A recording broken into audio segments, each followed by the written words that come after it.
far as thinking about what's going on or having a great deal of thought process at the time that it is going on, most of the pilots just try to divorce themselves completely mentally from the sensations of what's occurring and try to stick pretty much to the job at hand.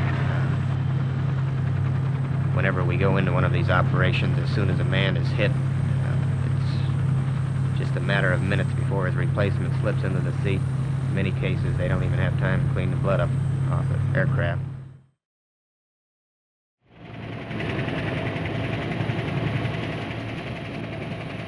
The 197th Company is the most highly decorated American helicopter unit in Vietnam, and the one with the toughest combat record. Since last year, 9 members of the company have been killed, there have been 71 injuries in action, and 141 hits on the company's helicopter fleet. The Presidential Citation was awarded for extraordinary heroism. 80% of the men are volunteers. Their regular tour of duty is a year, but many sign on for more service in this highly dangerous and entirely new branch of tactical warfare. From the unit's base in Saigon, Sandy Gall reports.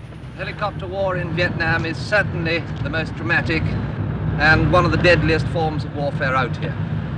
It's revolutionary too, opening up an entirely new concept of tactics in the air and on the ground.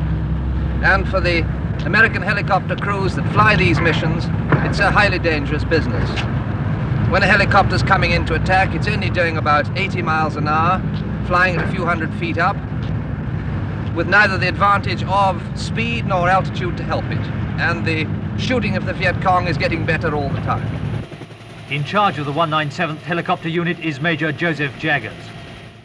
And how important would you say is the helicopter effort in the war against the Viet Cong?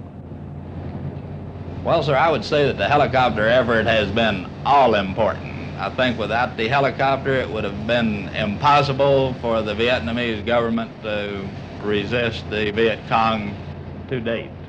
I think it's that important.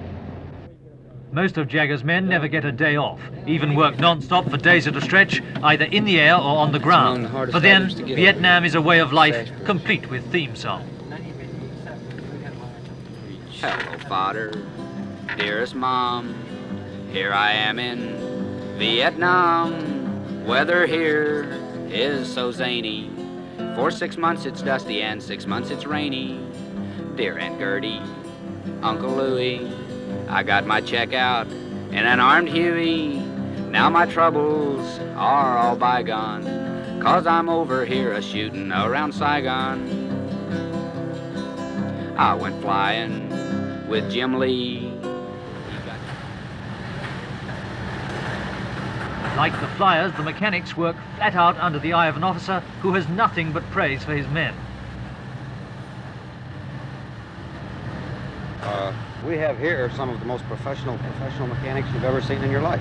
The work they do is good, fast, and, well, as you can see by the record, when an airplane is hit, it doesn't stay on the ground long. We fix it, put it back in the air, and we keep good airplanes in the air. These people that you're looking at right now and everybody else, they're mechanics. They're wonderful. They'll work 24 hours a day, and if there was 28 hours in the day, they'd be glad to work 28 also. The scramble call comes anytime. When it does, the duty crew has 4 minutes to be airborne. The rest, 10 minutes from quarters to takeoff. Apart from being the eyes and ears of the ground forces, the helicopter crews also serve as their hip pocket artillery. So much so that every time there's trouble, the South Vietnamese ground forces whistle up the helicopter. In one recent battle, a squadron of Vietnamese tanks came up against small arms fire from the Viet Cong. Instead of wading in themselves, they call in the helicopters. And in the helicopters went.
For the crews, this is just routine.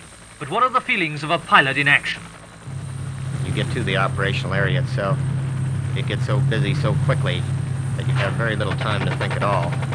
Unless you're receiving fire yourself and you can see tracers being directed at your aircraft, there's sort of a impersonal spectator type feeling when you see another aircraft being fired upon. You have this feeling of empathy, knowing that he's in grave danger and that could be you, but sometimes it's actually very fascinating watching the tracers, particularly at dusk when light is starting to fail. The tracers look much like a 4th of July celebration, as do yours coming from the aircraft.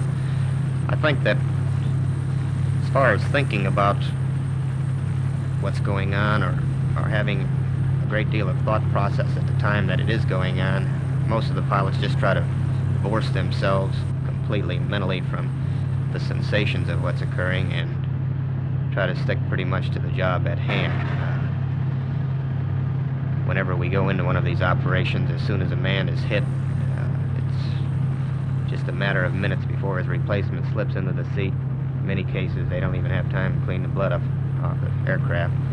The aircraft itself, we have some armor plate. It's not much. It has stopped some projectiles.